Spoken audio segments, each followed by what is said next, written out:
How do you love God? That's the question for today. Join me across the table as we talk about it.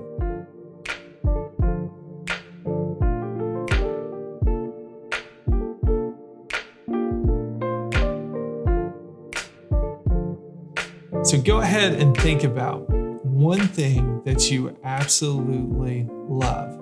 This could be a person, this could be a place, this could be a hobby. For me, I've got lots of different things that I love, but I really want to talk about two things.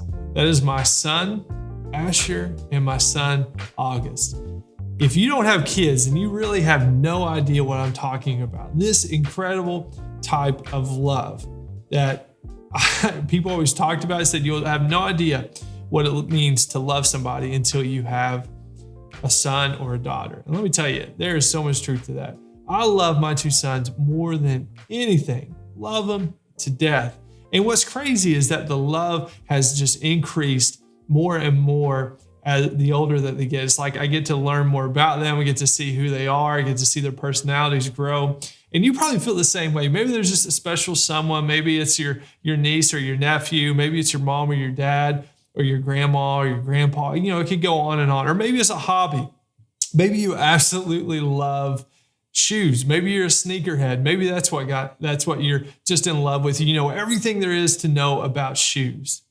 Let me tell you something. We all love so many different things.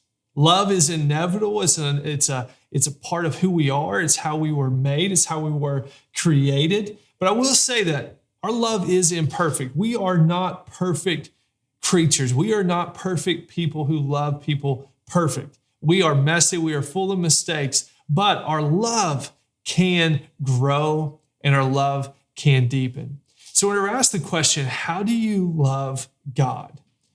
How do you love God? This is a really, at times, challenging question, but really it's so simple. So what I want to do today is I want to give you 3 ways that you can deepen your love and grow your love for God.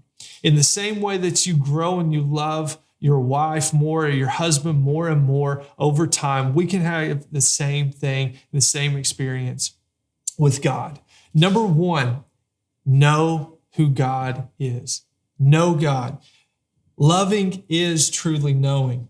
John 4:7-8, Beloved, let us love one another, for love is from God. And whoever loves has been born of God and knows God. Anyone who does not love, does not know God, because God is love. Let me tell you, if you want to love God, you have got to get to know Him.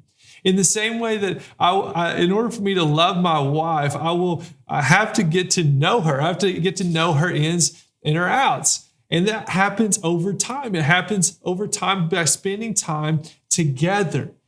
I will not understand more about my wife. My love for her will not grow if I am not spending time with her. And the simplest way you can do this is by spending time in God's Word.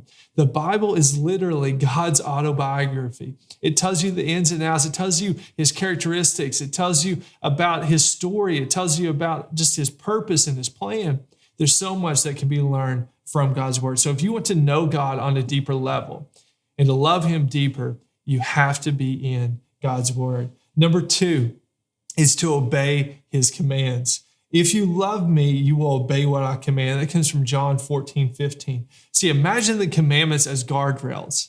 They keep the relation on the track. You see, if I were to go outside the guardrails of my marriage and have an affair with another woman, I have just gone outside of that relationship. That will create extreme damage on mine and my wife's. And sometimes we've seen that happen before. It doesn't really work out well. There's guidelines, there's guardrails for relationships. And it's the same thing with God. The commandments are guardrails that help us to truly understand and deepen our relationship with Him. They are not just simply lists of do's and don'ts. They are a way in which God has created us to live and to live in unity and relationship with Him. It also goes into that God is a jealous God. In the same way, do not love the world or the things in this world. If anyone loves the world, the love of the Father is not in him. That's 1 John 2:15. The love of other things can also pull us away from him. So the same way that other things, so another woman or another relationship can pull me from the relationship for my wife, or busyness or work can pull me from the relationship for my kids. If I choose to love other things above God, our love will not progress. Our love will not progress. Number 3, love through honest actions. We begin to love God more through honest actions. This comes from 1 John 3:17 through 18. If anyone has material possessions and see his brother or sister in need, but has no pity on them, how can the love of God be in that person? Dear children, let us not love with words or speech, but with actions and truth. You see, our actions truly do speak louder than words. If you say you love God, you have to practice it, not just declare it. And we truly show our love for God by how we love others. So today it's real simple. How do you love God more?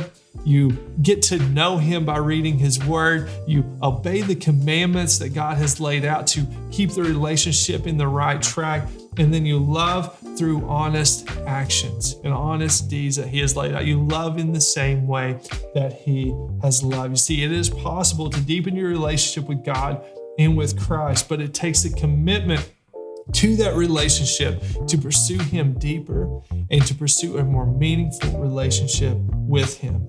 See, it's diving in deeper, faithfully obeying the guidelines that God has laid out, and serve him faithfully in how we treat others. These are the 3 simple ways that we can fall deeper in love with God.